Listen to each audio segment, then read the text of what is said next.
Hey guys, it's Edwin here, and today I'll be answering the question of how do I go back to being an immersive daydreamer from maladaptive daydreaming. Actually, what normally happens with the most compulsive daydreamers is they start out with being just a regular daydreamer, and then they go back to this excessive daydreaming, and then sooner than later it becomes maladaptive. So, because immersive daydreaming is kind of enjoyable because you have control of it and it doesn't take much of your day or it doesn't negatively impact your life, you will really want to go back to it because you enjoyed it. So how do you really go back? The best thing to do is to look at your pattern. Like, just ask yourself this: how did you get there in the first place? The moment you just look at your pattern, you realize that there is something in your life, in your real life, which changed, or something in your life which was triggered, or something in your life which made your mind feel that you're not safe, or which increased the stresses in your life to the point where you really felt that the best place for you to be safe is this imaginary world.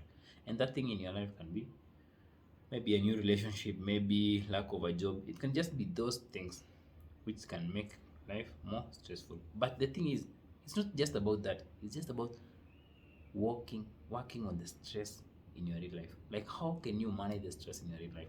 How can you manage, or how can you work on your life to the point where the stresses in your life are on manageable levels?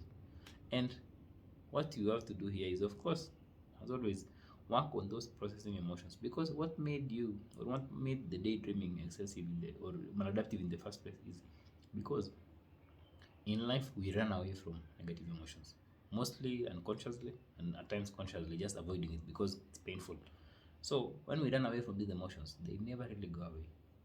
They just stack or pile up on top of one another. And the more these emotions pile up on top of one another, the more it gets to the point where you cannot control them.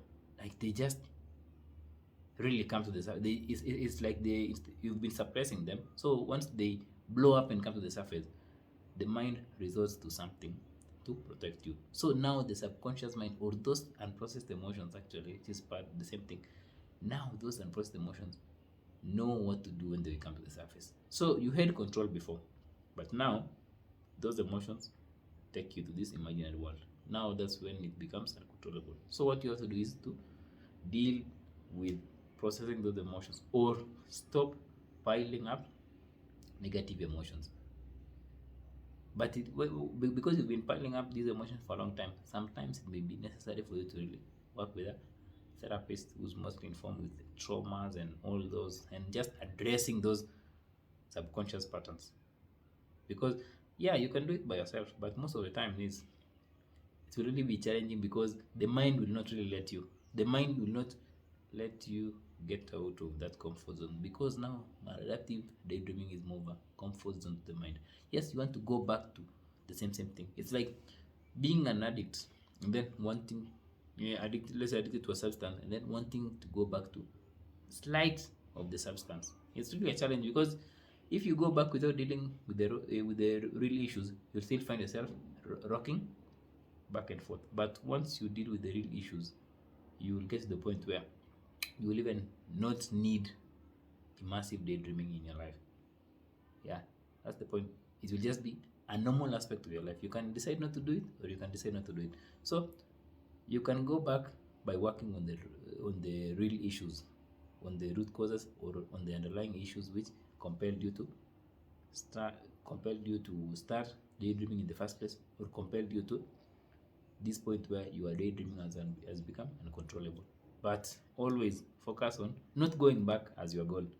Focus on working on improving the quality of your life, not reducing. No, focus on just working on improving the quality of your life, which is always dealing with the root causes, always facing the pain head on, always facing those unprocessed emotions, and that's how you'll be free.